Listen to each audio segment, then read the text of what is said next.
नमस्कार शेतकरी मित्रांनो, आज आपण शैनात भाऊ आठवडे यांच्या प्लॉटवर आलेलो आहे आणि आपण 1 महिन्यापूर्वी यांच्या प्लॉटवर व्हिडिओ केला होता आणि कंद वगैरे तुम्ही बघितला होता, एकदम स्ट्रॉंग झाला होता। कंदाची कांडी भी खूप चांगल्या प्रकारे लांबली होती आणि आज प्लॉट हार्वेस्टिंग चालू आहे। तुम्ही इकडे बघू शकता, आपण गोण्यामध्ये जो माल निघतोय तो पण दाखवूया। कंदाची कांडीची लांबी, जाडी आणि हा कंद आम्ही त्याच्यातूनच एक आणलेला आहे, तुम्ही बघू शकता।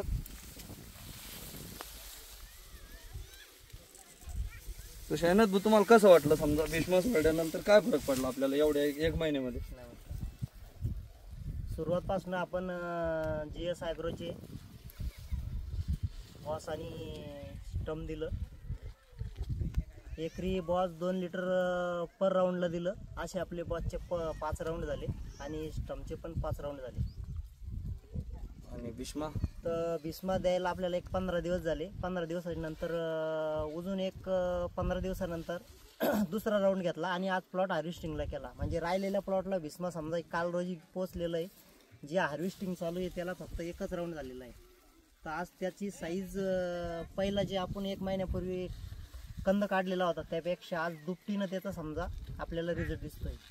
त्यामुळे मी साळुंखे साहेबांच्या प्रोडक्टमुळे खूप त्यांचे मी धन्यवाद मानतो की त्यांच्यामुळे खूप मला असं उत्पन्न आज मिळालेलं आहे। तर शेतकरी मित्रांनो, अजून काही आपल्याला चान्स गेलेला नाही। जोपर्यंत प्लॉट हिरवा आहे आणि जोपर्यंत प्लॉटचा पाला उभा आहे तोपर्यंत आपण भीष्मा हे प्रोडक्ट सोडू शकता आणि जेणेकरून प्लॉटला जर अशी मुळी असं अवेलेबल एकदम मजबूत अजूक तर तुम्ही भीष्मा देऊ शकता। ज्या प्लॉटला मुळी वगैरे राहिलेली नाहीये तर त्याने भीष्मा न दिलेलं चांगलं आहे आता, कारण की द्यायला काही अडचण नाही, पण ते अपटेक पण प्लॉटनं केलं पाहिजे जेणेकरून त्याला मुळी वगैरे सगळं व्यवस्थित पाहिजे। त्याचा रिझल्ट भीष्माचा खूप चांगल्या प्रकारे आपल्याला मिळू शकतो। प्लॉट पिवळसर जरी झाला असेल तर आपण त्याला भीष्मा देऊ शकता, पण त्याला मुळी वगैरे आजच्या कंडिशनला मजबूत पाहिजे तुम्ही, जेणेकरून आपल्या ज्या प्लॉटचा कंद उपटून बघा त्याला मुळी वगैरे व्यवस्थित असेल तर तुम्ही भीष्मा हे प्रोडक्ट सोडू शकतात। तरी आपण आता यांच्या या प्लॉट हार्वेस्टिंग चालू आहे त्याचा गोणीमध्ये एक कंद दाखवूया, किती लांबलेला आहे किती नाही। तुम्ही बघू शकतात माल हा गोण्यामध्ये भरणं चालू आहे। तर किती कंदाची कांडी लांबलेली आहे, व जाडी जो भी कंद पाहिजे तुम्ही पूर्ण लांबलेला आहे। हे बघा, एकही छोटा कंद याच्यामध्ये नाहीये। हे बघा, कोणतं जरी काढलं तर तुम्हाला कंदाची कांडी ही लांबलेली दिसल। तुम्ही याच्यात बघा, आता हे लेबरनं पूर्ण काढणं चालू आहे। तर 100% माल हा पूर्णपणे बनलेला आहे। तर थोडं लेबरकडे जाऊन दाखव, कंद काढणं जसं चालू आहे तसं लाईव्ह डायरेक्ट दाखव, चालू राहू दे। डायरेक्ट लेबर कशी झाला,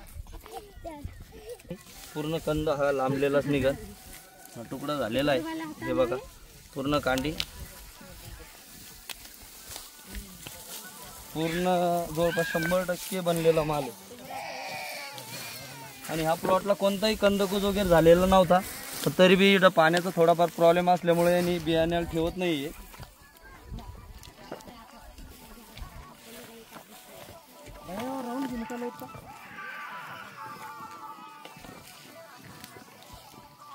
ते बघ किती आता झटकलं काढत काढत हां सर, बघू शकता तुम्ही शेतकरी मित्रांनो, पूर्ण माल बनलेला आहे। आणि वर पाला बघितला तर काहीच तरी, पण पूर्ण हा जमीन लेवल येऊन माल थांबला होता। पूर्ण कंदाची कांडी खूप चांगल्या प्रकारे लांबलेली आहे। आणि याला सुरुवातीला आपण जे जर्मिनेट दिलेलो 5 किलोची बकेट, तर मुळ्या बघू शकता तुम्ही, आणि कोणताही याला निमोटेड झालेला नाही प्लॉटला प्लस।